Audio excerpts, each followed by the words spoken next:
देखिए, हमने इससे पहले जो मैंने एक सीरीज़ डाली थी उसमें विश्व में चट्टानें कब आई या विश्व की उत्पत्ति छोड़िए, ब्रह्मांड कैसे आया, सूर्य कैसे है, सूर्य के बाद पृथ्वी पे महाद्वीप और महासागरों का निर्माण, पहली वनस्पति कब बनी, पहला जीव जो एक कोशीय जीव था, फिर बहुकोशीय जीव, फिर रीढ़ की हड्डी, धीरे धीरे मानव की विकास की श्रृंखला और आज का जो आदि मानव है उसका निर्माण, होमो सैपियंस तक की पूरी श्रृंखला के बारे में हमने पिछली सीरीज़ में बात की थी। क्योंकि हम भारतीय चट्टानों के वर्गीकरण के बारे में बात करेंगे कि भारत में जो चट्टानें बनी थी वो काल मैंने इसीलिए बताए थे जिससे आपको पता रहे कि किस काल में भारत में कौन कौन सी चट्टानों का निर्माण हुआ था। इसी निर्माण प्रक्रिया को समझाने के लिए हम इस चार्ट के माध्यम से इस टॉपिक को समझ सकते हैं। भारत में अगर बात करें, भारतीय चट्टानों के अगर वर्गीकरण की बात करें तो इनको 4 भागों में हम बांट सकते हैं भारतीय चट्टानों को। सबसे पहले जो युग आता है वो है आर्कियन समूह की चट्टान। आर्कियन समूह की चट्टान।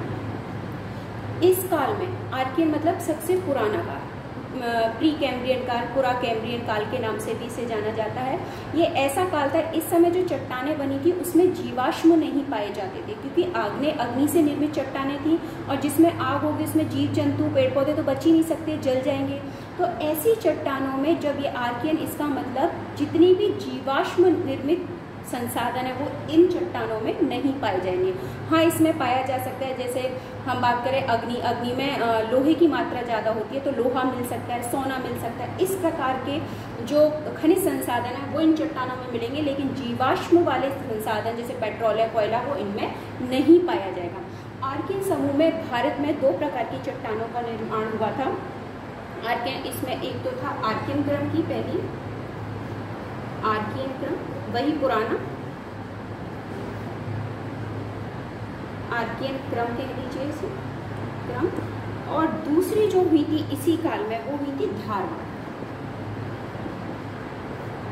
इसका मतलब इसमें कैसे खनिज संसाधन पाए जाएंगे, ठोस वाले, लोहा है, सोना है। तो पहला तो हो गया हमारा आर्कियन समूह। दूसरा हमारे अगर समूह की बात करें तो वो है पुराण समूह की चट्टान।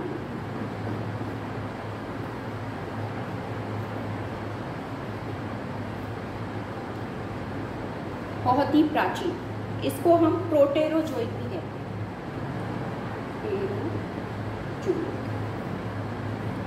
ये प्रोटेरोजोइक की बात करूं या आर्कियन, ये एक ही समय की बात है जिस समय चट्टानों में जीवावशेषों का अभाव पाया जाता था।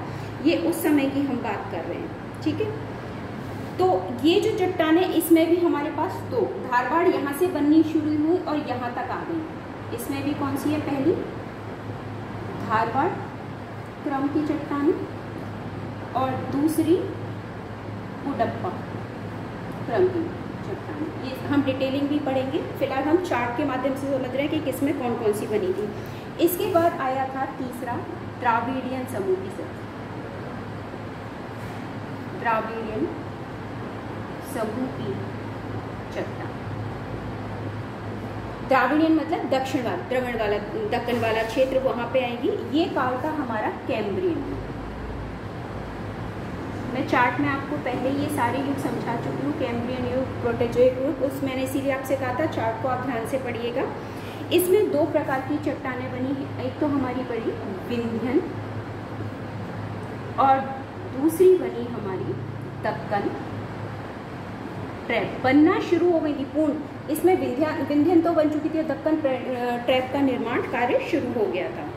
इसके बाद हमारी चौथी जो शुरू हुई थी वो हुई थी आर्यन समूह की चट्टान। आर्यन समूह की चट्टान, ये ऐसा काल था जिसमें 4 प्रकार की हमारी चट्टानें बनी थी। एक तो थी गोंडवाना क्रम की चट्टान, दूसरी दक्कन ट्रैप्स, मैंने कहा था ना यहाँ से बननी शुरू हुई और आगे तक इस काल तक चली, दक्कन ट्रैप। तीसरी हमारी जो बनी थी वो बनी थी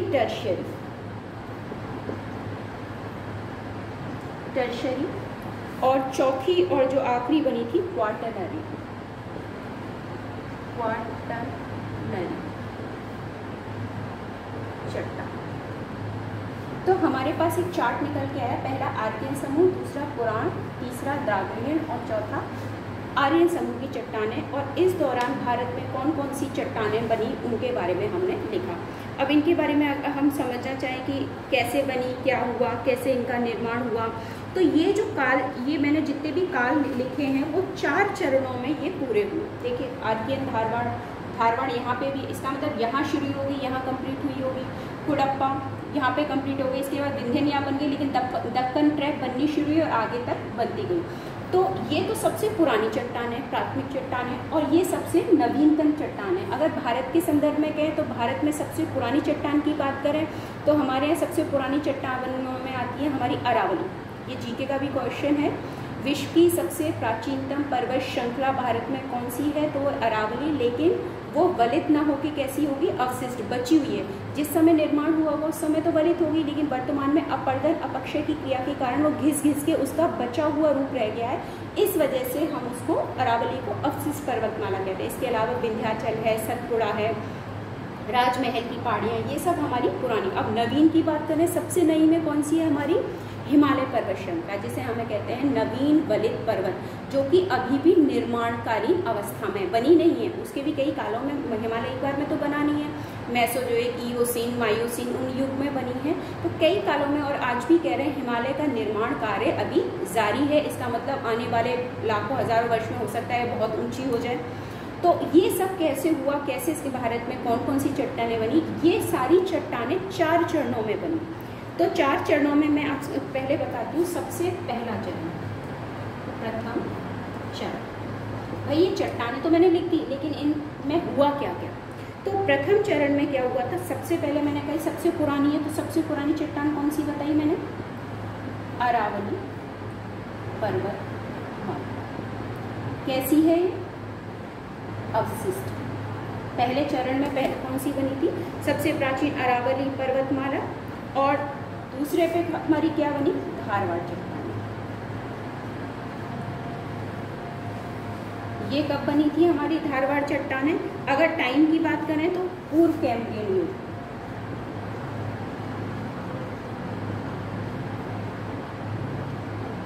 ठीक है, कैम्ब्रियन युग से पहले का जो समय था उसमें।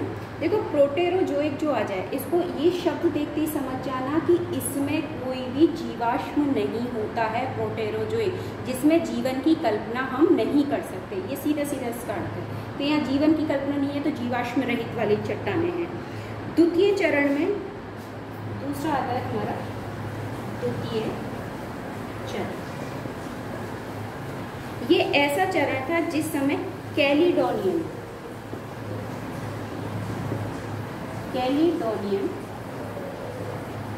पर्वत निर्माण कार्य काल। देखिए हमारे धरातल पे बात करें तो पर्वत निर्माण के मुख्य तो 3 हैं। इसके बीच में शांत काल भी आते हैं, जिस दौरान पर्वतों का बहुत उठाव नहीं हुआ था, तो उनको कह दिया शांत काल। और जिस समय पर्वतों का मतलब वलन बहुत हुआ, संपीड़न, भूसन्नति में संपीड़नात्मक प्रक्रिया बहुत ज़्यादा हुई। और आपने फर्स्ट ईयर में कोबर का सिद्धांत पढ़ा होगा, मध्य पिंड का भूसन्नति आपको पता ही है। भूसन्नति का मतलब मैं आपको थोड़ा सा यहाँ समझा देती हूँ। ये कोई जलीय क्षेत्र है और यहाँ कोई पर्वत है, यहाँ से अपक्षय अपरदन होकर तो मलबा यहीं गिरेगा ना इस पानी में। जैसे जैसे पानी के अंदर मलबा जाएगा, इस सतह पे क्या पड़ेगा, दबाव पड़ेगा। दबाव पड़ने के कारण ये सतह नीचे की ओर जाएगी, तो पहले दूसरी तीसरी दबाव की प्रक्रिया बढ़ती जाएगी। तो ये दोनों किनारे क्या होंगे, नज़दीक आते जाएंगे, और नज़दीक आते जाएंगे तो जैसे आप ये गड्ढा है, गड्ढे में पानी भरता जाएगा तो ये किनारा ही पास आता जाएगा। जब ये पास आएगा तो बीच वाले पे प्रेशर पड़ेगा तो ये जो अंदर भरा हुआ मलबा है वो क्या होगा, वलित होके ऊपर उठ जाएगा। मतलब ये हिस्सा ऊपर उठ के इस शेप में आ जाएगा। तो ये जो उठा हुआ हिस्सा इसे कहते हैं वलय, मोड़। तो जो ऊपर उठ जाएगा उसे पर्वत कहते हैं, नीचे उससे नीचे होगा पठार, उससे भी नीचे मैदान, और सबसे गहरा बन जाएगा वो हो जाएगा गढ़। तो पर्वतों का निर्माण जो हुआ है वो भूसन्नति। तो पर्वतों का पालना जो कहते हैं वो किसे कहते हैं, भूसन्नति को कहते हैं। तो उस समय कैलोडोनियन पर्वत निर्माणकारी काल में जब काल हुआ था, तो भारत में इस समय किसका निर्माण हुआ था, इस समय हुआ था पूर्वी घाट का निर्माण। पूर्वी घाट कौन सा, पूर्वी तट कौन सा है हमारा, पश्चिम बंगाल, उड़ीसा, आंध्र प्रदेश, तमिलनाडु वाला जो तट है वो उसके अंदर का भाग वो घाट कहलाता है। उस घाट का निर्माण हुआ था उस काल में, कैलिडोनियन। और इसी समय घाट ऊंचा, उससे थोड़ा सा ऊंचा उठ गया तो उसके पास की जो पहाड़ियाँ हैं वो पहाड़ियों का निर्माण हुआ था। पास की जो नज़दीक में छोटी छोटी पहाड़ियाँ हैं उनका निर्माण हुआ था। इसके अलावा तीसरा चरण है, द्वितीय चरण, तृतीय चरण, ठीक है। ये कौन सा काल है, कैलिडोनियन काल में। इसके बाद तीसरा काल आया वो था हर्षियन युग। ये कैलिडोनियन हो या हर्षियन हो, ये पर्वत निर्माणकाली काल कहलाते हैं, पर्वत निर्माणकारी काल, ठीक है। इस समय भारत में अगर बात करें तो दो चीज महत्वपूर्ण बनी थी। एक तो विंध्याचल एवं सतपुड़ा पर्वत। देखिए ये किससे बने, विंध्याचल भूसन्नति। मैंने कहा था ना किसी भी पर्वत का निर्माण कब होता है, जब वहाँ भूसन्नति, भूसन्नति मतलब जलपूर्ण गहरा सकरा लंबा गर्त, जिसमें मलबा इकट्ठा होगा, दबाव से ताप से वो मलबा गलित होकर ऊपर उठेगा तो पर्वत का निर्माण होगा। तो यहाँ कौन सी भूसन्नति थी, अपनी विंध्याचल भूसन्नति, जिससे विंध्याचल बना, विंध्याचल के पास का सतपुड़ा पर्वत का। तो कितने चरण हो गए, प्रथम चरण, द्वितीय चरण, तृतीय चरण। आप चाहें तो इसका स्क्रीनशॉट ले लीजिए क्योंकि मैं अभी चौथा चरण भी आपको बता रही हूँ। चौथा चरण हमारा जो आया था, इसको मैं साफ कर दूँ।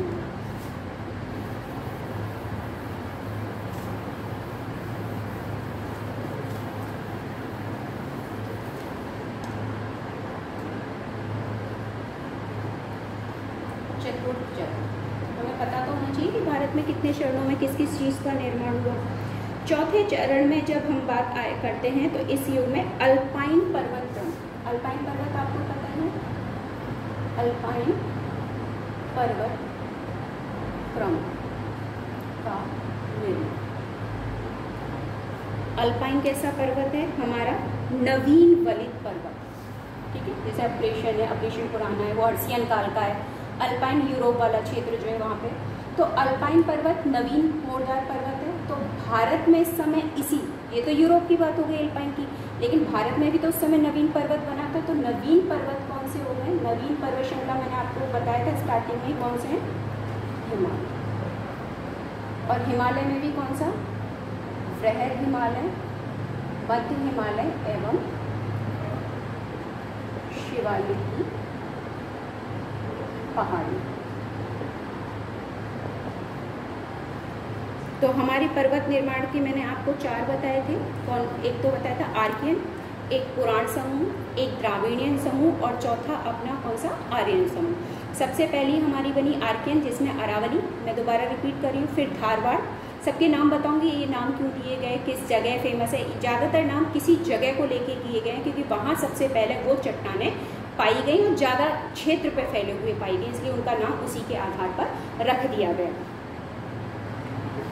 नेक्स्ट हम इसमें पढ़ते हैं,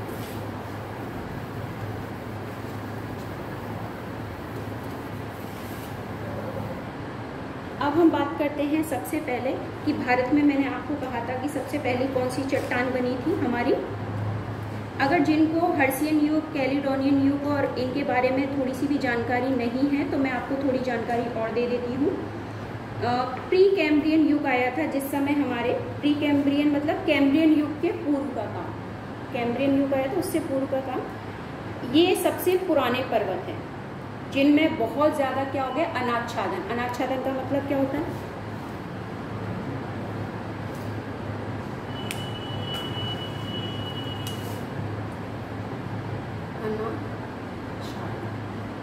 अनाच्छादन अपक्ष प्लस अपर, जिसमें दोनों प्रक्रिया काम करें तो क्या ज़्यादा होगी, टूट फूट ज़्यादा होगी, और टूट फूट ज़्यादा होगी तो मलबा एकत्रित होगा। तो इसका मतलब अगर ऊंचा क्षेत्र है तो घिस घिस के क्या होता जाएगा, नीचा, तो बचा हुआ भाग रह जाएगा किसके रूप में, अवशिष्ट के रूप में। अवशिष्ट मतलब बचा हुआ, तो जिसका उदाहरण मैंने आपको पहले ही कह दिया, अरावली पर्वतमाला, ठीक है। तो ये उस समय जो सबसे प्राचीन पर्वतमाला बनी वो कौन सी थी? हमारी अरावली पर्वतमाला की बात हम करेंगे अगर भारत की बात करेंगे इस समय। यूरोप की बात करूँ तो फेनोस्कैंडिया स्कॉटलैंड में प्री पर्वतीकरण के बहुत सारे उदाहरण हैं। इसके अलावा एक मैंने आपको कहा कैलिडोनियन पर्वत। स्कॉटलैंड एक जगह है यूरोप में जहाँ प्राचीन एक पर्वत है कैलिडोनिया। इसी के नाम पे इस युग का नाम रख दिया गया था कैलिडोनियन युग। किस जगह मैं बता रही हूँ आपको? स्कॉटलैंड। कैलिडोनियन कैसे नाम रखा? डोनियन। स्कॉटलैंड जगह का नाम है स्कॉटलैंड। वहां पे एक प्राचीन पर्वत है जिसका नाम क्या है? कैलिडोनिया। इसी पर्वत के नाम पे, क्योंकि ये पर्वत श्रृंखला बहुत बड़ी थी और उस जगह मिली थी, इसलिए उस काल का नाम क्या रख दिया गया था? कैलिडोनियन क्रम की चट्टानें कही गई थी। ये पैलोजोइक महाकल्प में ये काम हुआ था। मैंने आपको चार्ट पहले ही बता दिया है। पैलोजोइक युग। इस पर्वत निर्मित पर्वतों में यूरोप का स्कॉटलैंड है, आयरलैंड के पर्वत हैं, ये इसमें आते हैं। ठीक है। अगर भारत की मैं बात करूं इस समय भारत में कौन से बने थे? विंध्याचल। कैलिडोनियन युग का नाम आती समझ जाइए कौन सा है? अगर आर्कियन नाम आए तो अरावली, कैलिडोनियन आए विंध्याचल है, सतपुड़ा है, और इसके आसपास कौन कौन सी है? आसपास की सारी देख लीजिए। जो विंध्याचल सतपुड़ा की बगल में महादेव। ये तीनों पहाड़ियों का निर्माण किस काल में हुआ था? कैलिडोनियन। जो कि किस काल के, अगर हम समय विशेष की बात करें तो कौन सा समय था इसका? सिल्यूरियन। जो आपका पैलोजोइक महाकल्प में बहुत सारे कल्प बताए थे मैंने आपको, ऑर्डोविशियन, सिल्यूरियन, कैम्ब्रियन। तो उस जो सिल्यूरियन युग था उस समय का ये विशेष पर्वत है। इनमें से अधिकतर पर्वत घिस गए हैं। देखिए ज़्यादातर को तो प्राकृतिक रूप से घिसे हैं, कुछ मानव ने काट छाट करके क्रैशर्स के माध्यम से उन्हें काट छाट के बिल्कुल गायब ही कर दिया है। तो इसके कारण अब इनकी जो बहुत ऊंचे पर्वत हुआ करते थे आजकल सिर्फ ये एक मात्र उनकी पहचान के रूप में रह गए। नेक्स्ट में इसमें एक आया हर्सियन। इनको भी समझ लीजिए जब पढ़ रहे हैं। ठीक है। हर्सियन कैलिडोनियन पर्वत के पश्चात एक बीच में देखिए सबसे पहला आया कैलिडोनिया। ठीक है। इसके बीच में शांत कालवा, बिल्कुल शांत। फिर क्या आ गया? हर्सियन। ठीक है। हर्सियन आ गया तो इसका मतलब क्या हुआ? फलन पड़े मोड़ ऐसे डाल लीजिए चाहे ऐसे डाल लीजिए, इसका मतलब पर्वत निर्माण हुआ इसमें। इस काल को अगर हम बात करें कब से कब, कार्बोनिफेरस युग तक ये काल जो शांत काल चला था ये कब तक था? कार्बोनिफेरस, क्योंकि इस समय तो कोयले का निर्माण का काल चल रहा था। हर्सियन काल में पर्वत निर्माण मतलब हलचल शुरू हो गई, इसलिए मैंने शांत है सीधी लाइन, लेकिन जो निर्माण होगा तो कैसी? टेढ़ी मेढ़ी लाइन जिसमें गलन पड़ेंगे। ठीक है। इसके बारे में बात करें तो इस युग के पश्चात पैलोजोइक कल्प का जो अंतिम चरण था पर्मियन पर्म नाम की वनस्पति है उसके आधार पर रखा गया था। ये जो जर्मनी का हॉर्ज पर्वत को आधार बनाकर इस काल का नाम दिया गया था। हर्सियन मतलब जर्मनी में एक पर्वत है। जर्मनी में कौन सा पर्वत है? हॉर्ज पर्वत। हॉर्ज पर्वत को आधार देके इसका नाम क्या रखा गया?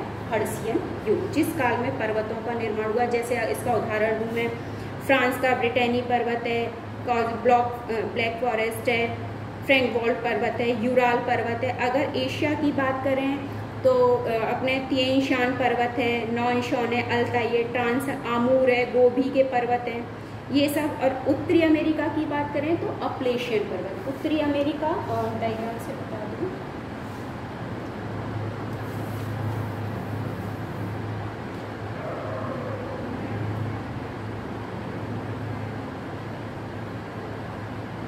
ये जैसे हमारा ये दक्षिणी अमेरिका वाला हिस्सा आ जाएगा हमारा।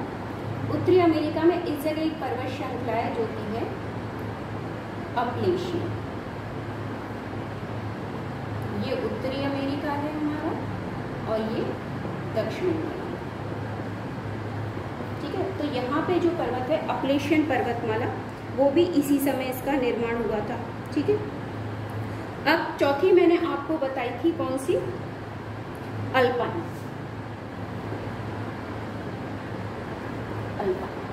कैलिडोनियन हो गई, हर्सियन हो गई। अल्पाइन की बात करें तो हर्सियन पर्वतीकरण के पश्चात एक लंबा शांतकाल, मतलब हर्सियन तक तो यहाँ तक तो हो गया, लेकिन उसके बाद एकदम क्या रहा, शांत काल आ गया, फिर से एक लंबा शांत काल। मतलब बीच में कोई पर्वत निर्माण करें छोट मोट उठा हुआ, लेकिन बड़े पर्वतों का निर्माण नहीं हुआ था। तो इसमें रहा मेसोजोइक महाकाल के अंत तक शांत काल रहा। उसके बाद फिर निर्माण प्रक्रिया शुरू हो गई, जिसमें हम इसको टर्शियरी पर्वत निर्माण काल भी कह सकते हैं। अल्पाइन को हम क्या कह सकते हैं, टर्शियरी पर्वत काल। टर्शियरी मतलब सीधे सीधे समझ जाइए हिमालय वाला क्षेत्र, नवीन वलित पर्वत। तो इस समय किसका निर्माण हुआ, हिमालय वाले क्षेत्र, हिमालय में चाहे ट्रांस हिमालय हो, बृहद हिमालय हो, मध्य हिमालय हो, शिवालिक हिमालय हो, इन सब का निर्माण हुआ। तो ये हमारे काल हो गए। कैलिडोनियन है शांत काल आया, कार्बोनिफेरस तक शांत था, उसके बाद फिर शुरू हुआ पर्मियन। हर्सियन काल में पर्वतों का निर्माण हुआ, फिर शांत काल आया, फिर अल्पाइन आया, तब उसमें पर्वतों का। तो ये जो नाम लिखे यहाँ तो पर्वत बने और सीधी सीधी लाइन है, उस समय पर्वतों का निर्माण न होकर अन्य कारक का निर्माण हुआ, जिसे हमने शांत काल का नाम दिया। ये तो हो गई पर्वत निर्माणकारी काल के बारे में जानकारी। अब आ जाते हैं दोबारा से भारत वाले टॉपिक पे, कि हमने भारत के जो पर्वत है उनको 4 भागों में बांटा। आर्कियन चट्टानें, पुराण समूह की चट्टानें, द्राविडियन चट्टानें और आर्यन चट्टानें। तो सबसे पहले हम बात करेंगे आर्कियन चट्टानों की बात करेंगे, तो आर्कियन क्रम की चट्टानें सबसे पहले।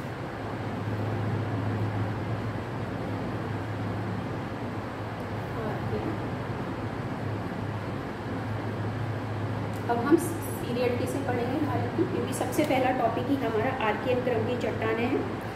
जब पृथ्वी सबसे पहले ठंडी हुई, देखिए मैंने आपको पिछले टॉपिक में भी बताया था कि पृथ्वी का निर्माण सूर्य से निकले फिलामेंट से हुआ, या बिग बैंग थ्योरी की बात करें तारे में विस्फोट हुआ, सेकंड के भी 100वें अंश में वो सिकुड़ता गया। सिकुड़ते सिकुड़ते चीज़ सिकुड़ेगी कब चीज़, जब वो ठंडी होगी, वातावरण के संपर्क में आएगी। ठंडी होकर चीज़ हमेशा सिकुड़ती है, गर्म होकर चीज़ फैलती है। तो सिकुड़ती हुई ठंडी होती गई, तो धरातल पे जो लावा था, भाई उस समय विस्फोटक प्रक्रियाएं भी काम कर रही थी, तो जो लावा था वो भी धीरे धीरे ठंडा होता गया। इन चट्टानों का निर्माण हुआ। लावा के ठंडे होने के जमने के बाद जो पहली चट्टानें बनी वो कौन सी थी, हमारी कौन सी, आर्कियन चट्टानें। किससे बनी है, लावा, जमीन पे है लावा है, धरातल के नीचे है, तो नीचे होगा तो इसे क्या कहते हैं, मेघ। लावा की क्या हो गए, ठंडा होने पर निर्मित चट्टान।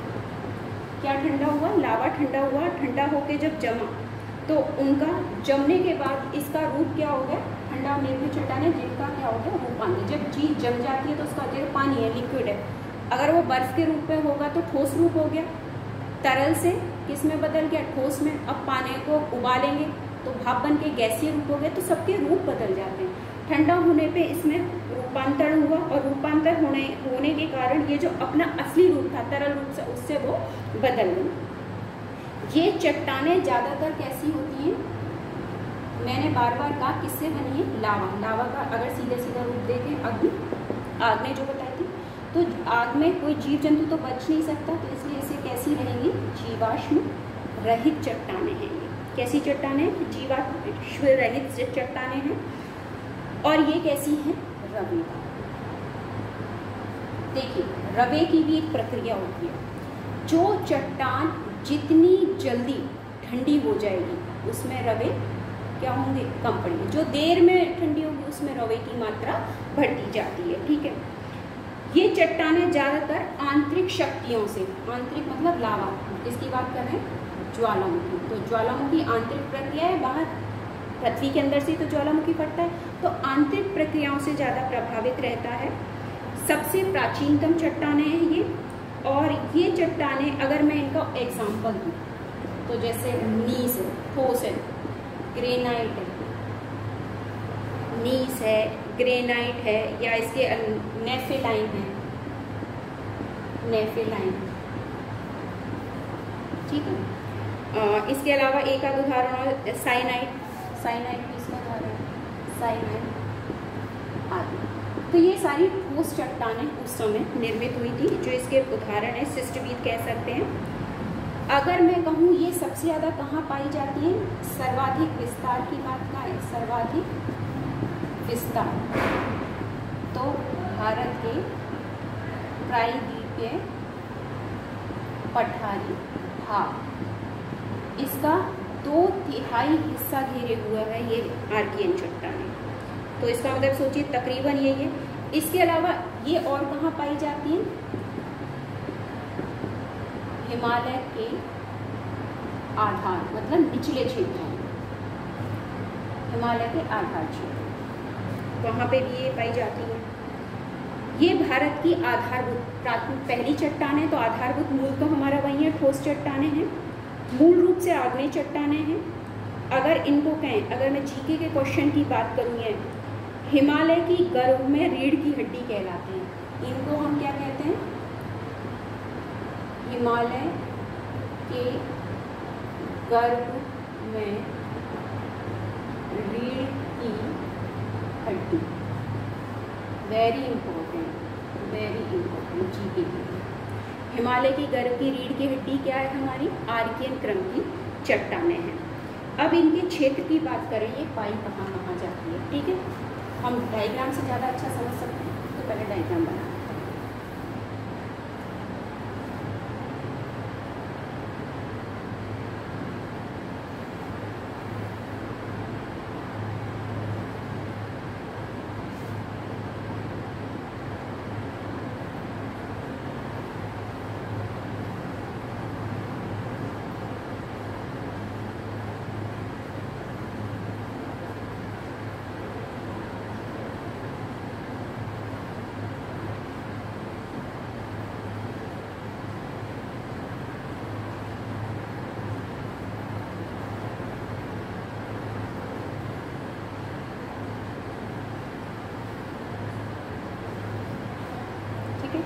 ये हमारा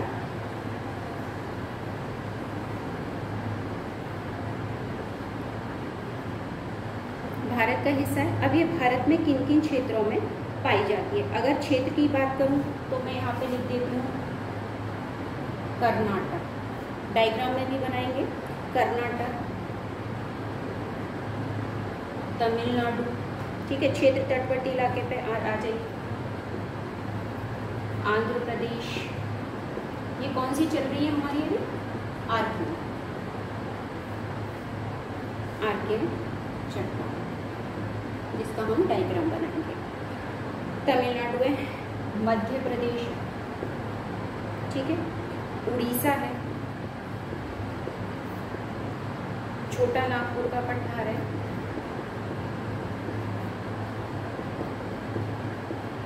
छोटा नागपुर का पठार है, झारखंड और अपना राजस्थान। लेकिन राजस्थान के संपूर्ण दक्षिण पूर्वी पठारी भाग, इसका मतलब हाड़ौती क्षेत्र, कोटा, बारां, बूंदी, झालावाड़ वाली जो पेटी है, हम उसके बारे में बात करेंगे। ये क्षेत्र है जहाँ आर्कियन समूह की चट्टानें पाई जाती हैं। अगर हम इनका इंडिकेटर बनाएं तो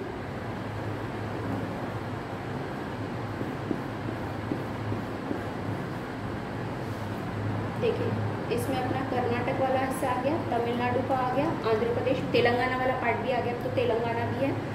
इसके अलावा हमारा उड़ीसा वाला हिस्सा लेना है,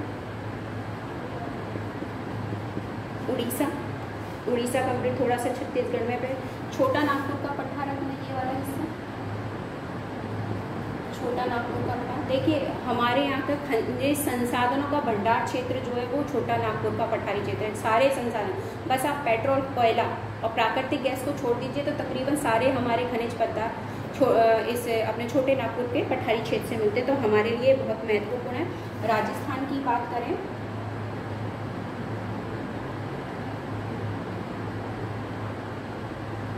ये धौलपुर आपका, ये भरतपुर, ये अलवर, श्रीगंगानगर, ये अगर राजस्थान की बात करें तो ये वाला क्षेत्र, तो हम इस वाले क्षेत्र को कवर कर देंगे। हो गया हमारा कंप्लीट। राजस्थान का दक्षिण पूर्वी क्षेत्र, एमपी का मध्यवर्ती क्षेत्र, ठीक है। इन क्षेत्रों में यहाँ ये हमारी किस समूह की चट्टानें हैं? आर्कियन समूह की चट्टानें हैं। ठीक है, झारखंड वाला भी कवर कर दिया, यहाँ से झारखंड भी ले लिया इस क्षेत्र से। तो जितने भी क्षेत्र मैंने बताए थे उन सबको डायग्राम के माध्यम से भी समझा दिया है।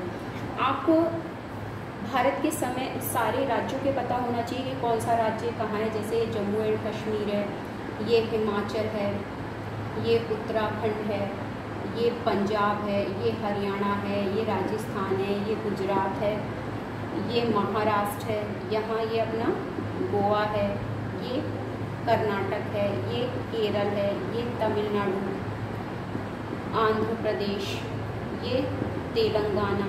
ठीक है, आंध्र प्रदेश के ऊपर ये वाला हिस्सा अपना उड़ीसा, ये यहाँ पे ये पूरा उड़ीसा, यहाँ तक आंध्र प्रदेश वाला ये उड़ीसा आ जाएगा। ठीक है, ये बिहार के यहाँ पे ये वाला हिस्सा झारखंड, और ऐसे जाएंगे तो छत्तीसगढ़ वाला इलाका, ये मध्य में बिल्कुल MP, इसके ऊपर UP, ये 7 सिस्टर स्टेट हैं, 7 बहनों की पेटी का क्षेत्र।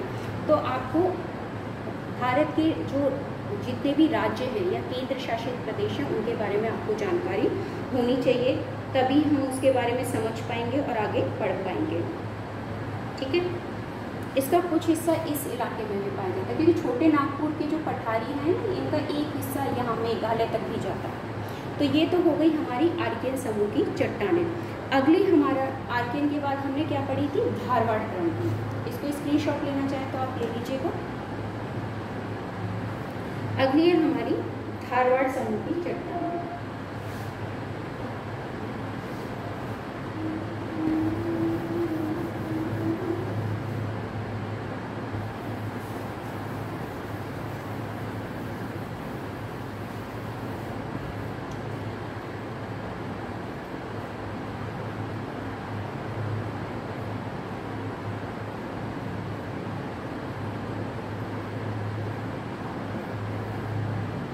सेकेंड, अब देखिए आर्कियन पहली चट्टान आर्कियन बनी है, तो जब धरातल पे वो जम के ठोस हुई है तो भारी वातावरण के संपर्क में आ गई, और भारी वातावरण के संपर्क में आते ही उस पर बाह्य शक्तियाँ कार्य करेगी।